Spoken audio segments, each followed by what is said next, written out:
That was back in 2014, and we won Best Exhibit of the Year in Connecticut.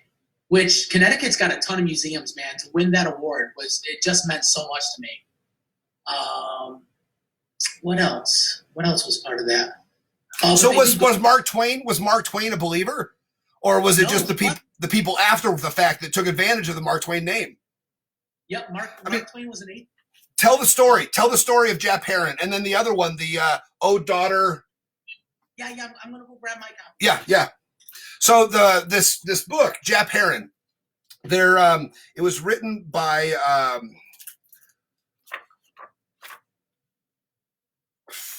the ghost of Mark Twain through a Ouija board. It's a novel written from the Ouija board, and the woman who wrote it believed that she was in communications with the Mark Twain. She also was friends, if I'm correct, she was friends with Pearl Curran, who had written a book on Ouija boards. And I don't know. You know what? I can't even remember the author's name of Japp Heron. I thought I had it. It was, well, as soon as the Mark Twain family saw this on the shelves, they put a stop to this shit real quick. So they recalled all the books. There are not many of these out there. You've got one. I know Birch has a couple.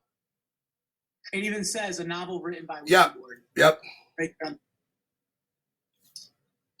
This book goes for quite a bit of money. There's not many of them in good condition floating around. What's it from, Paul? 1917? I think.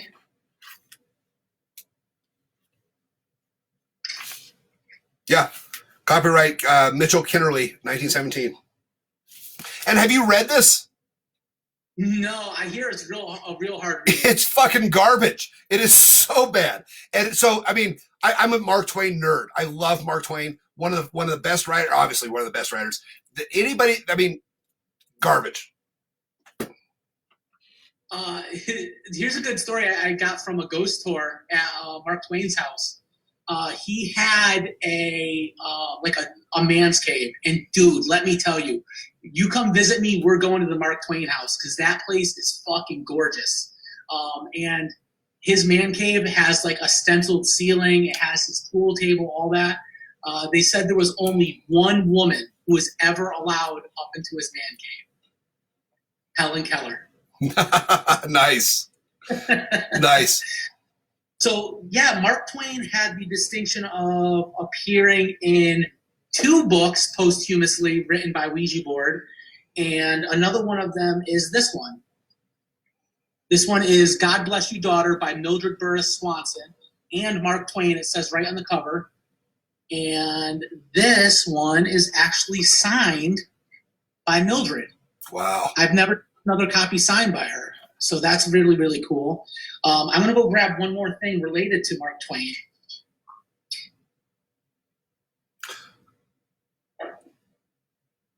Oh, Christina Grant, I have not forgotten about you. Thanks for reminding me. As soon as Calvin gets back, I sent him your message. So before you get to this, Christina Grant just messaged me, and I forgot about her. I sent you the message about the business card, and I think she's going to be heartbroken to hear your story about your Mabel Kemp business card. I don't know anything about it. I just bought it. So Christina is a new viewer. She came to me through Giorgio's recommendation, and she sent me a message overnight that she's been having some visions and some dreams about a woman named Mildred. And then when I posted a link to Calvin's page, she went and did a little bit of research and saw a business card from a Mildred Kemp. So I was pretty excited, as I'm sure Christina was. And so I messaged Calvin and I said, "So what's this mean?" And Calvin's like, I don't know. I'm heartbroken that it doesn't turn out to be something, but the performer in me wanted Calvin to make up a great story. but the buddy in me wanted Calvin to tell the truth. So yeah. All right. So we just had God Bless You, Daughter. Yeah. So we believe Mark Twain, and it's signed. That was written on this kind of Ouija board. It's called a Nona board. This Nona board came from the next door neighbor's house of Mildred Swanson. Awesome. There is a chance that this board wrote that book.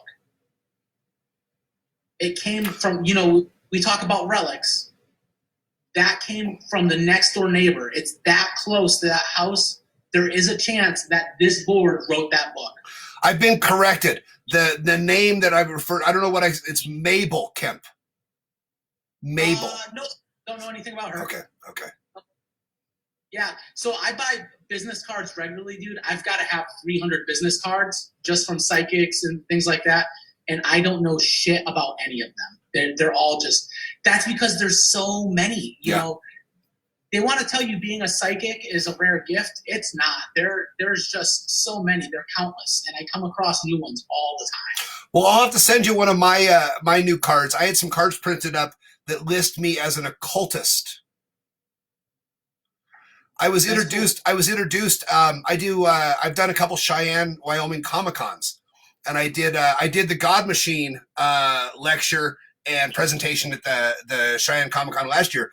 And they introduced me as an occultist, and I thought, wow, that's a cool title, right? I think I've had people refer to me as an occultist. All right, well, here I've got a story for you. So we did a question and answer later that night, and a young woman raised her hand. And she goes, I've never heard of somebody being referred to as an occultist. How do you get your start in being an occultist? And I thought, God, I don't know. So I thought for a second. I said, okay, I know where I got it. I got it in high school basketball. And everybody gave me the same look you just gave me. And I said, now, listen to the story. When I was in high school, I decided to play basketball. And I was not very good. But I figured I wanted to try it. And I was assigned to the JV team. So I was terrible. And I went to the first couple games. I decided I don't want to do this shit anymore. I don't like this. I don't like running. I don't like basketball. I don't like it. So I went home and I told my folks, I said, I'm going to quit tonight. I'm going to quit basketball. And my dad gave me the lesson that everybody should have gotten, that, listen, you made a commitment, stick with it. It's through the end of the year. So I went back the next day and I told the coach, listen, I don't like this, but my dad won't let me quit.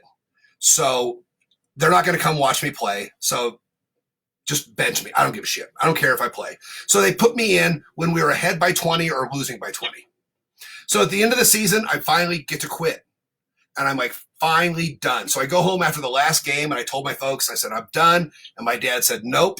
We got the invitation. He shows me to the banquet. He goes, you got to go to the banquet. And I'm like, shit, I don't want to go to the banquet.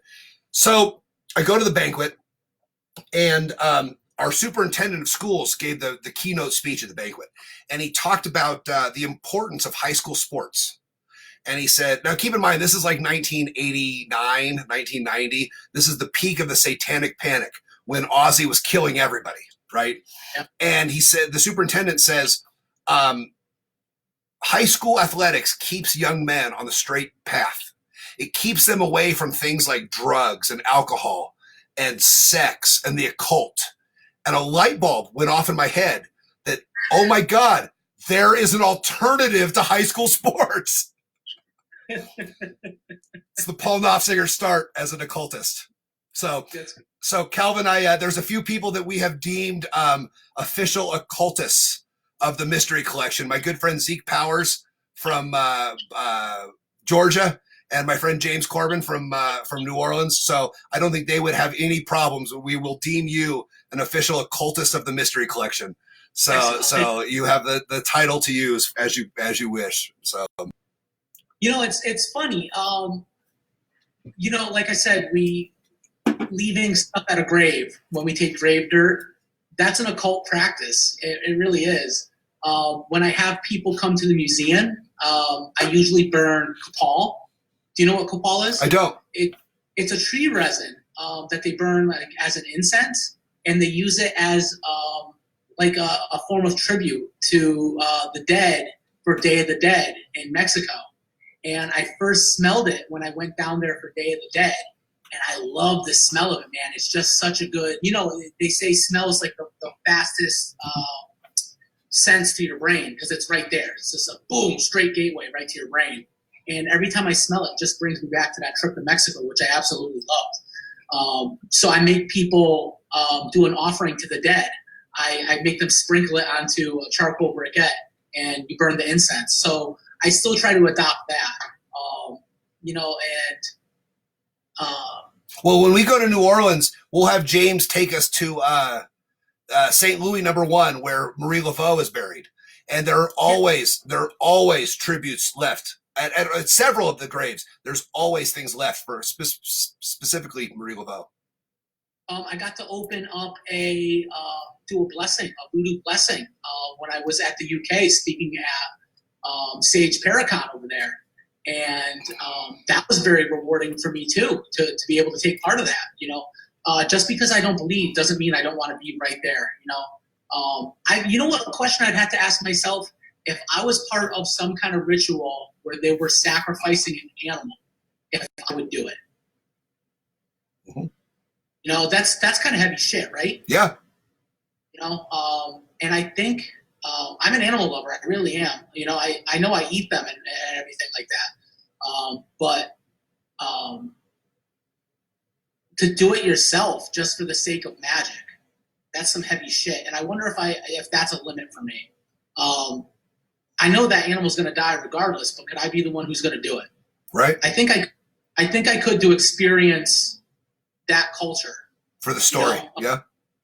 Yeah. For the story, it's to really dive in deep, to say I was part of it. You know, I'm not just a bystander now. If I'm the one pulling the trigger, slitting the throat, holy shit, I'm in the mix now. Yeah. You know. Yeah.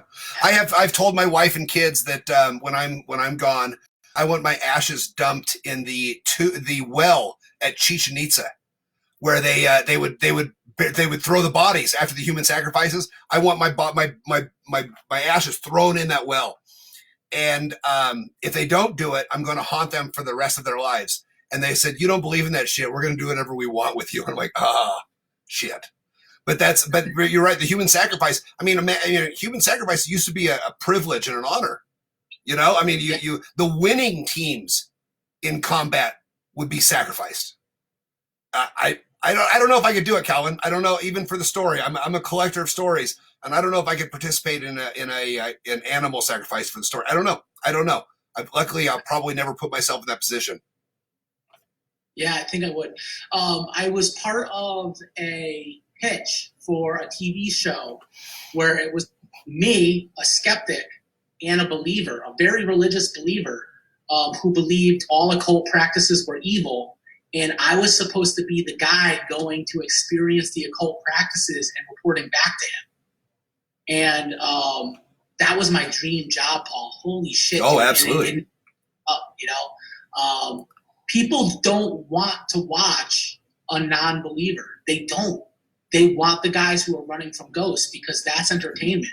Me and you walking around a haunted prison, fucking talking about having a beer afterwards when we're done there, that's not going to scare people because we're not going to run away from shadows in the dark. We're going to be the first ones to go around the corner and see what's there, you know? Well, there are two Pauls, and there's a Paul on stage that doesn't necessarily know what's going to happen. He does, you know. I did Cheyenne Comic-Con a couple years ago, and the presentation right before me was the the Wyoming Paranormal Investigation Group, and the guys and we've become good friends. But they were a little antagonistic. They were egging me on a little bit. Well, you say you don't believe, and I said, well, you've said you believe. So if you want to talk about this, we'll talk about this. So I asked them, do you guarantee a ghost experience in every one of your tours? And they said, well, no, we can't guarantee that. And I said, well, I guarantee a ghost experience in every one of my shows. And we went back and forth, you know, so on stage, I pretend that anything is possible, for lack of a better term. Anything's possible. But you're right. You're right. Zach Baggins screaming and yelling, "Whoa, my head hurts," is really, really popular. Where you and I would just be like, well, that's a light. It reflects off of this and this and this. He's prettier than us too, Paul. It takes a lot of hair dye to make that hair look that black, I think. Have you been to his museum? I have not. I have not. I went the week it opened. I was out there for a magic convention, and we went over and checked it out. We waited in line for a couple hours to get in. It's pretty cool. I mean, it's what you would do with your basement with TV money. You know, I mean, Yeah, that's so my goal. Believe it or not, in life, is to have a standalone museum yeah, where everything's secure behind glass, and I can have people, come check it out. As it is, I love giving tours, but it's in my house, man. I don't want strangers going and using my bathroom, so it's just a select group of people. right. Maybe that makes the tour a bit more meaningful when it's only a couple people in the world who have been here. There's people all over the world who want to come visit, but it's not going to happen for everybody. Yeah. A couple years ago, Christmas, it was 2 Christmases ago, Murch had a little party at his house. And I did a show, and he gave tours of his museum. And it was one of those things where you knew that this was something that doesn't happen every day. Yeah. But you guys have since opened a museum in Salem. Is that right? I didn't do it. It was one of our directors, John Kozik. Right. Fantastic human being. I love him to pieces. But he opened the Salem Witchboard Museum. And it's the first Ouija board, second Ouija board museum of its kind. There was another one in Texas that never really took off. But John's museum is doing fucking great. I'm sure it kills him that it's closed right now. All his favorite possessions are in a building that's locked, and he can't, show them off right now because of COVID. But if anyone's in Salem, you need to find it. Beautiful place, great photo ops. And if you catch him when he's there, he will spend all day telling you all the stories about Ouija history, telling the history of every single board there. Great source of information. Well, that is on my list. I'd like to get up there, but I want to make sure I can also get up there when Lucian Graves is up there, and go have a conversation with him at the Satanic Temple corporate office. It was just down the street. He's not there a lot, I don't believe. But it's worth going even if he's not there. I've met Lucian; he's a great dude. My wife surprised me several years ago for our 10th anniversary with a trip to Boston, and we took the ferry over to Salem and walked around Salem, and I loved it. I loved the city. It was a little bit, and people are going to hate that I say this. It was a little bit touristy with but once you got kind of outside of the main block, it was pretty rad. And I collected some dirt on the hill, and I did the stuff. We got a quick question. So it says, Wait, I have a question for that. Calvin, do you think there's been a rise in the last couple of years to show more skepticism? Example, Hellier showing its dead ends, etc. Have you watched Hellier? Yes, I love Hellier. I'm actually good friends with the Newkirks. I love them. I think they're fantastic. I don't think Hellier really has dead ends. I think it just keeps opening more and more questions, honestly. I know they're doing another season, I'm pretty sure. But I don't know. I don't think Hellier, they're really skeptics. I think Greg's half in, half out. I know Dana is an accomplished occult practitioner. She's been a practicing witch for, I think, 20 years. So I don't think they're skeptics at all. I know Greg questions a lot of things, but I like I said, I think he's half in, half out. You'd have to ask him to really get his opinion. So do you think your pals with the Newkirks, would they? My last question I was going to ask you, and I'll ask you. We've got about 15 minutes left, but I have some other things I want to talk about. But the last question I was going to ask you is can you recommend someone to come on with me and talk? Do you think the Newkirks would come on and talk about Hellier with me? Yeah, dude, I think they would. I'm actually doing I forgot about this. I forgot the date of it. I think it might be the 2nd. What's the May 2nd? I think I'm doing an online Paracon with them. They invited me along. Send me the information, please. May 2nd is next Saturday. 2 Saturdays. Yeah, 2 Saturdays. Saturdays now. Yeah. If you send me the information, I will pass it on the Facebook. So we have another visitor. Hey, he didn't bring me beer. I got to train him better. You got to get him the little thing like Saint Bernard. Yeah. My dogs are such dicks. Mo and Luna, and they're just dicks. But they do have Ouija board collars, which my those old cleaning ladies did not like. So yeah, the cat's got a pentagram on nice. her collar. She's all black. I had to put a little bell and collar on her because I don't want to trip over her in the middle of the night. So I need to hear her. But yeah, I tell everyone she's my familiar. Nice, so nice.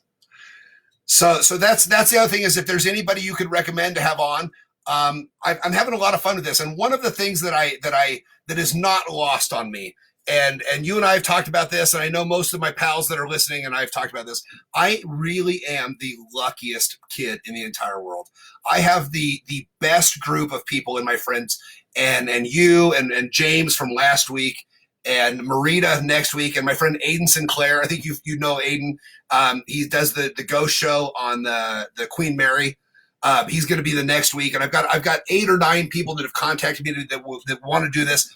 I really am lucky that I have some of the greatest friends in the world that tell the greatest stories. So it means a lot to me that you took a Sunday afternoon to come hang out with me. Not that I mean, we're all locked down anyway. But so if there's anybody you would recommend to come on this silly little thing and talk while I sit here and drink beer and look at stuff. So yeah, I take any recommendations. Rick Schreck from House of Schreck. Oh, Rick would be great. Rick would be great. Yeah. John from the Salem Witchboard Museum, he would do it. He's definitely a musician. You guys could talk about music too. Yeah, he's a huge Misfits fan. Nice. Huge Misfits. Well, we talked a couple weeks ago about one of the things I consider myself very lucky. I have seen Danzig sing a Misfits set.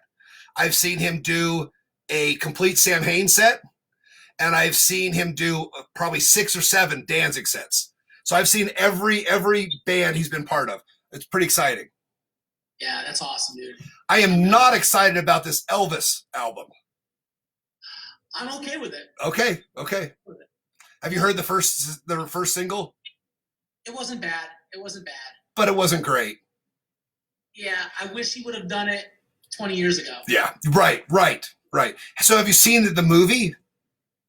No, I've heard it is not. I heard there's boobs to save it. That's the only thing that makes it good is there are boobs in every scene. It is, but it's not enough to save it. It's not even like The Room or one of those movies that is so bad it's good. Oh, it's hey, Mark. It's just, but I love the guy. I think he's done. I mean, I think the first 3 Danzig albums are 3 of the greatest albums that, if I had to create a soundtrack of my life, I think the first 3 Danzig albums have to be part of it. Those first 3 albums are unbelievable. Fucking love Going Down the Nine. Yeah. I love that. Yep. And the last couple, Earth AD and Walk Among Us, the last 2 Misfits albums. I mean, and then everything in between is just it's anyway. We could talk about this all day. So we've got about 10 minutes left, and I've got a couple. Let's see if I got a couple new questions. So if you have a question, now's your time to chime in here. Let's talk about the rise of skepticism. I don't know if I've seen a rise of skepticism per se. I've seen a rise in atheism, which I think is a beautiful thing. I think it's a very, very beautiful thing. I think seeing more celebrities come out as atheists is a good thing, especially when they're philanthropists too, when they do a lot of good things in the community.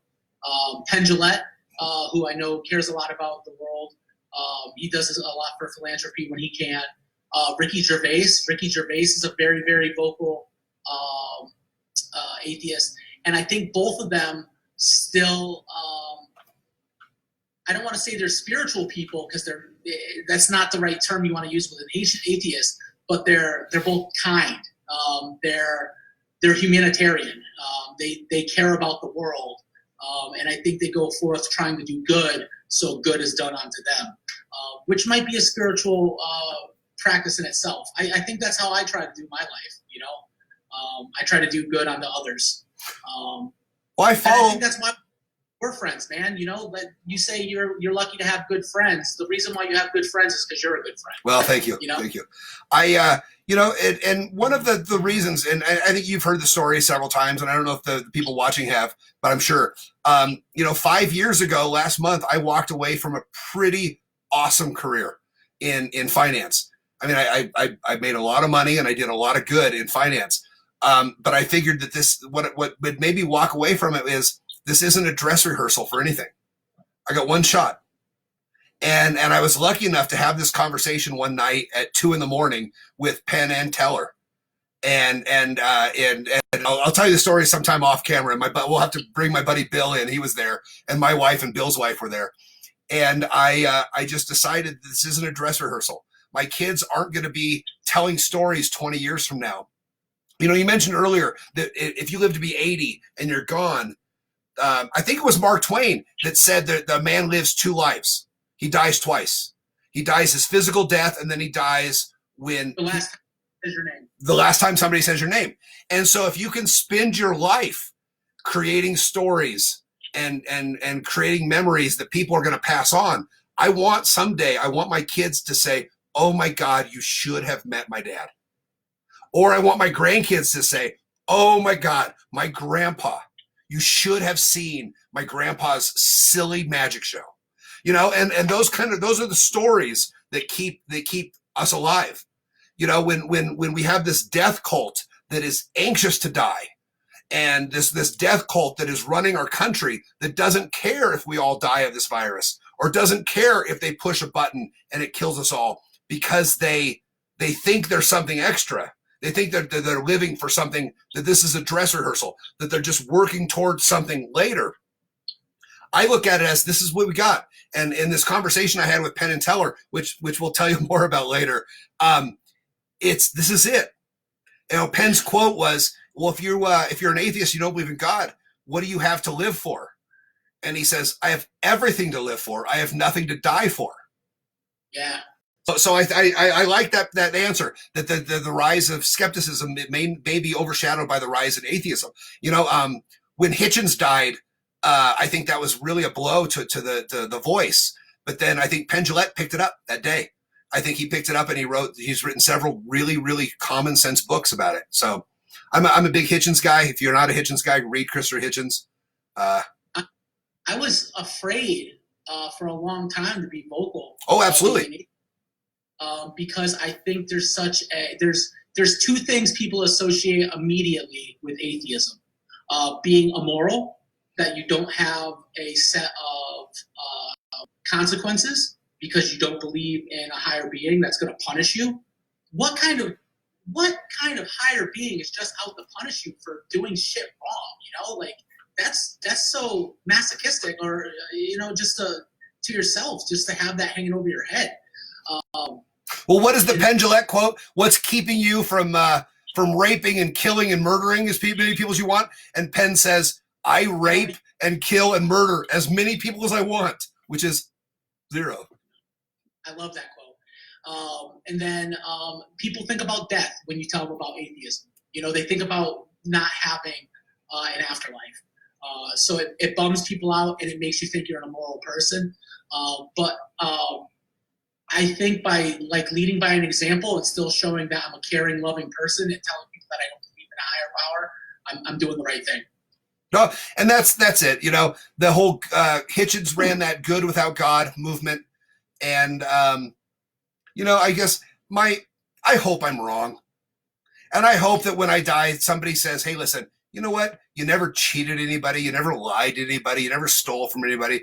You know, I went out with a girl one time, and she lived a alternative lifestyle. She did a lot of drugs, and there was a lot of other things in her life that kept her from being, you know, on the straight path. Anyway, she asked me if I'd go to church with her and her mom one day. And I said, sweetheart, I said, I like the time we spend with each other, but we're not to that point. And she said, what do you mean, what point? And I said, well, that I'm going to fake things. You know, I don't believe. I'm not a believer. And she left that night. And she said, we can't see each other anymore.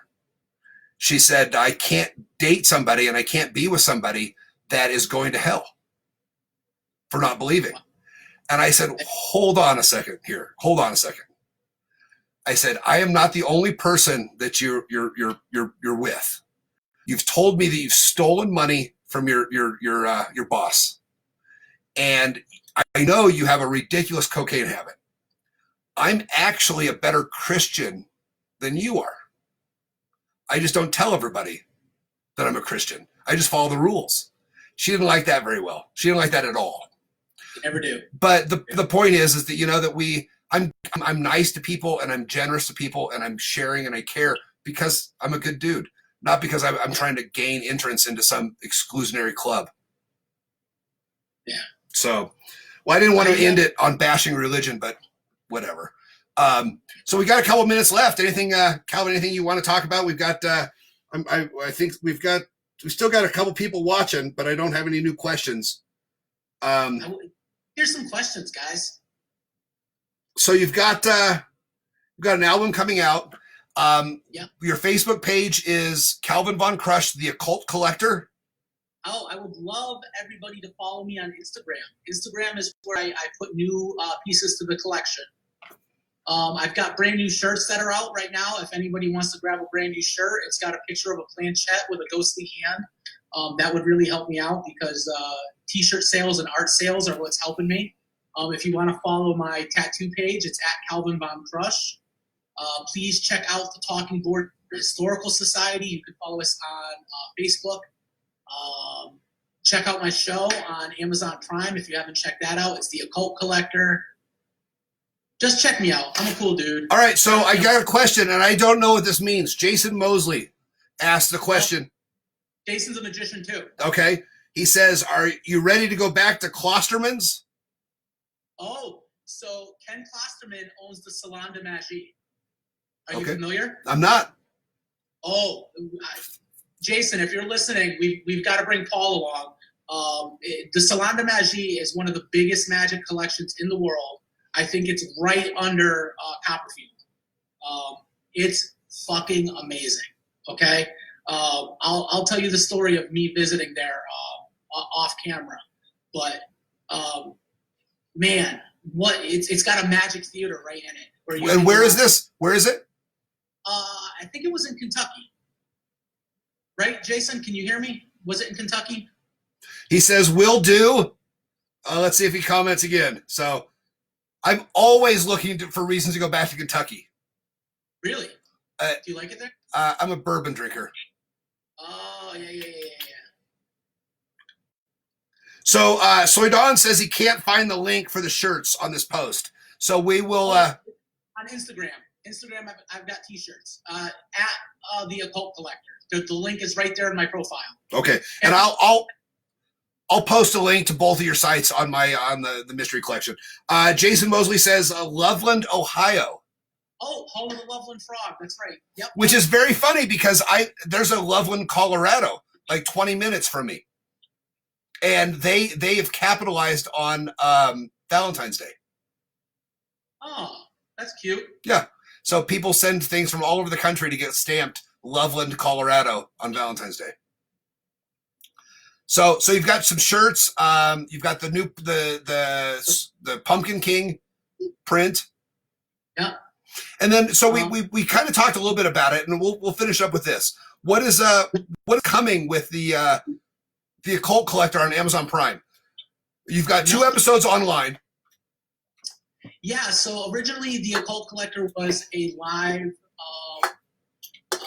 subscription series on a company called VidiSpace. And VidiSpace actually branched out and started putting on Amazon Prime. I filmed 6 episodes total, so hopefully all 6 make it to Amazon Prime. I would love that. There are 2 more live episodes. Let's see, one of them I interview one of my friends, Chloe, who is a psychic medium. We get to talk about her experiences and how she developed her mediumship, how it works for her, which is very, very cool for me to experience.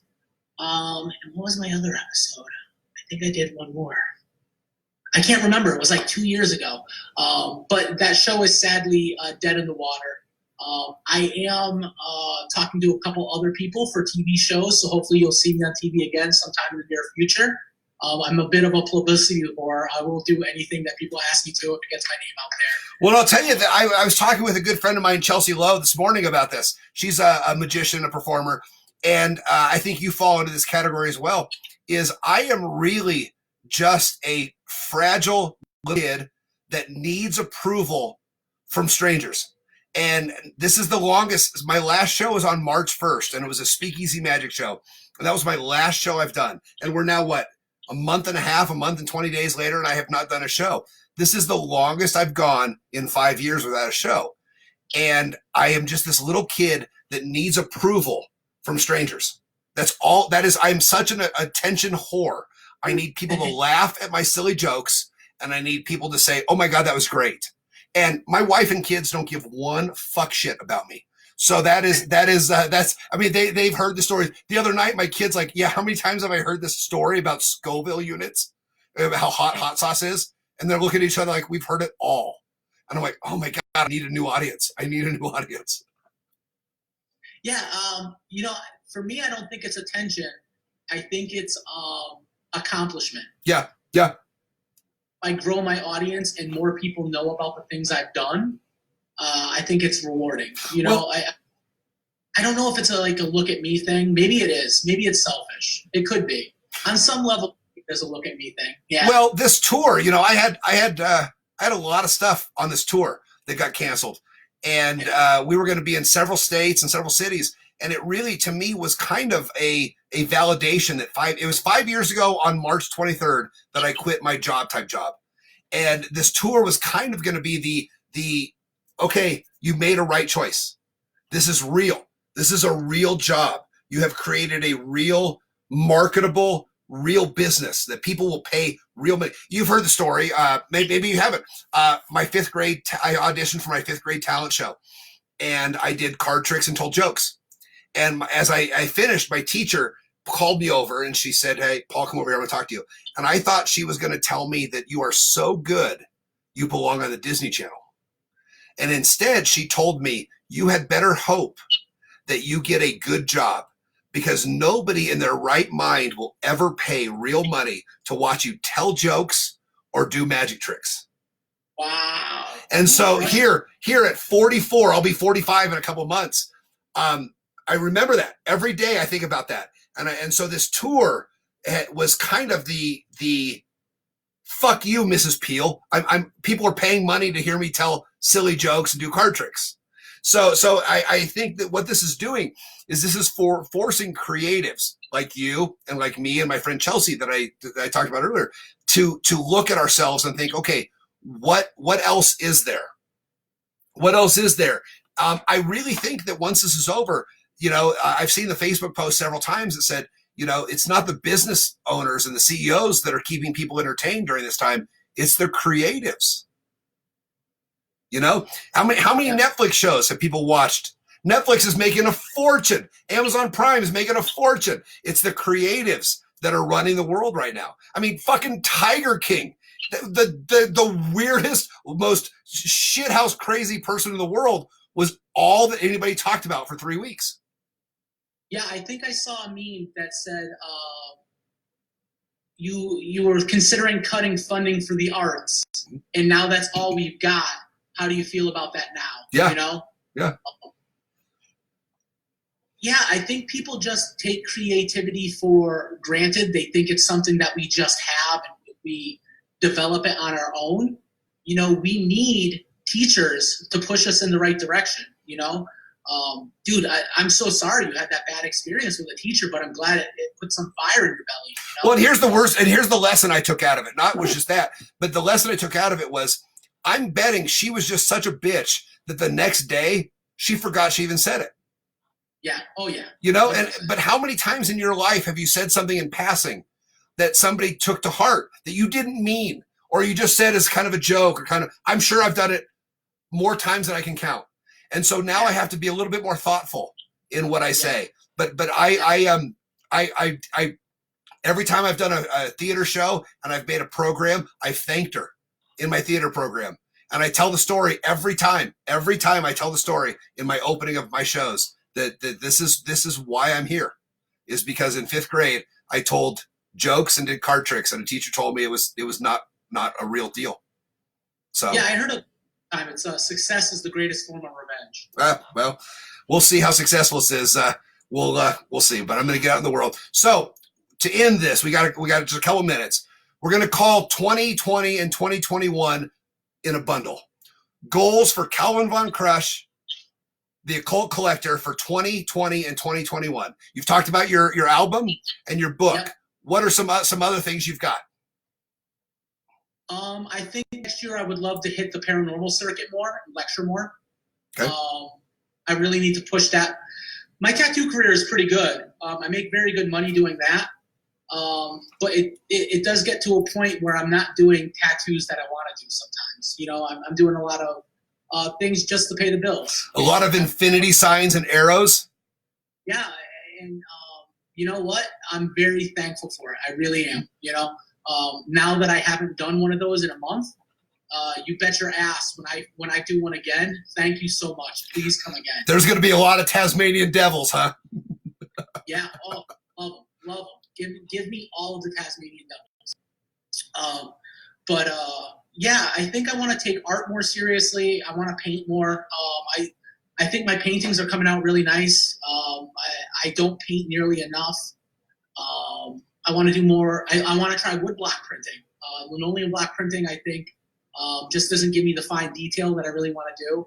I want to do a woodblock printing that's going to take like a week to carve, or you know, a little bit more. Yeah, definitely do books. Maybe do music more. Live performing and music is a big deal for me. I haven't done it in very many years. I did it back in 2001. Being in front of a stage and singing in front of people, I think, is a big deal. So that's going to be on the agenda. Yeah, man. I'm big on not wasting my life. You know, like I said, like if I'm sitting on my laurels and not doing anything, man, I feel like that's just time ticking that I'm not doing anything. It's not a dress rehearsal. It's not a dress rehearsal for anything. So a couple of my goals are, one, I want to get in 2020, 21, I want to get a tattoo from Calvin Von Crush. So I've got some real estate left here. I'm filling up this arm now. The other one is we talked about this earlier. I have my mystery collection book coming out. You know, I'm about I would say about, I'd like to say I'm a third done, but I'm probably 15% done.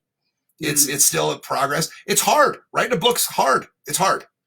And but you and I talked about, I'd like you to do the I'm calling it the Monkey's Paw, after the W.W. Jacobs story.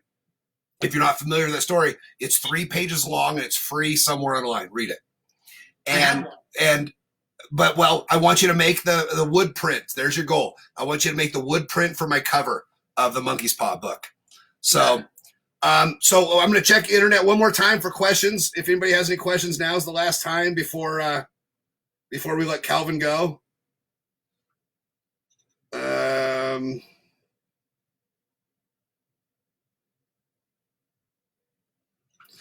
Sorry for the silence here. So that looks like that's it. If anybody has any questions, I'm going to post tonight. I'll post the links to all Calvin's social media. They were afraid to ask the question, and you'd rather reach out personally. Hit me up on social media. I'm pretty friendly. I love getting letters and talking to people. I'll talk about anything. So real quick, we didn't talk about her. Talk about the sweetheart over your shoulder. Oh, so that is Monique. The story behind Monique is allegedly she is a prostitute from the 1920s. I know the proper term nowadays is sex worker. Her paperwork says prostitute. I'm going to use the term. My apologies. She was murdered in 1920s by another sex worker, and I believe that she didn't have the money to afford a proper burial, so she was given to a school for doctors, a medical school, and they prepped her body for study, and I'm the first non-physician to own her. She's a very cherished member of the family. Your longest female relationship, you said? Is my female relationship. She's a very good listener. She never talks back. Her cooking skills are very subpar, though. I have to do all the cooking. So I've been looking. And I've been looking for a human skull, and I've got an elongated Peruvian skull. I like a skeleton. There are several websites where you can buy human bones, and there are several states that don't allow the import of. It's not a federal; it's a state law. So where, without spilling too many details, if you don't want to, how do you acquire a human skull or human skeleton? eBay. Now eBay's changed the rules, right? because there are so many people digging up like Bosnia. They were digging up mass graves in Bosnia just to sell human skulls. Yeah, there's a big black market for human remains, and she's definitely not black market. This is a medical specimen, and the only reason why I didn't get rid of her when I got rid of all my specimens is because she does have a backstory, and like I said, cherished member of the family. I really do care about her and her history. I love all my pieces. I don't have these things just to show them off. If people stopped giving a shit about my collection and nobody wanted me on a podcast or wanted me on TV ever again, I would still collect this stuff. That's how much it means to me. I'm not doing this for any kind of gratification. I'm doing this because it inspires me. It warms my heart. I love coming down here and just like hanging out, man. I mean, and Monique, she's been in my life so long, man. I can't picture my life without her. Like, she helps give this place spirit. No, I appreciate that. That's awesome. That's awesome. So we've had a couple people. Soydon, I will get the links for you. Again, about the links for your t-shirts. Jason is in Loveland, Ohio again, and so Bill Gurman's checked in, and Sebastian Black said thanks for our time. So thank you guys for watching. Sebastian Black we're going to take you up on that offer. He lives in Buffalo, and he's an amazing performer. And you got to hear the story. He punched Jello Biafra in the face once. That's awesome. Yeah. So Sebastian Black is one of the good guys. He's one of us. So everybody, thanks a ton for checking us out, and we'll Calvin, stay on for a second. We'll wrap this up, but I'll post all of Calvin's social media links tonight. And next week again is Marita Crandall from the Vampire Boutique in New Orleans, author of the newest book, Josie Arlington's Storyville. So, and we'll see if I can't beat this next week, folks. Thanks a ton.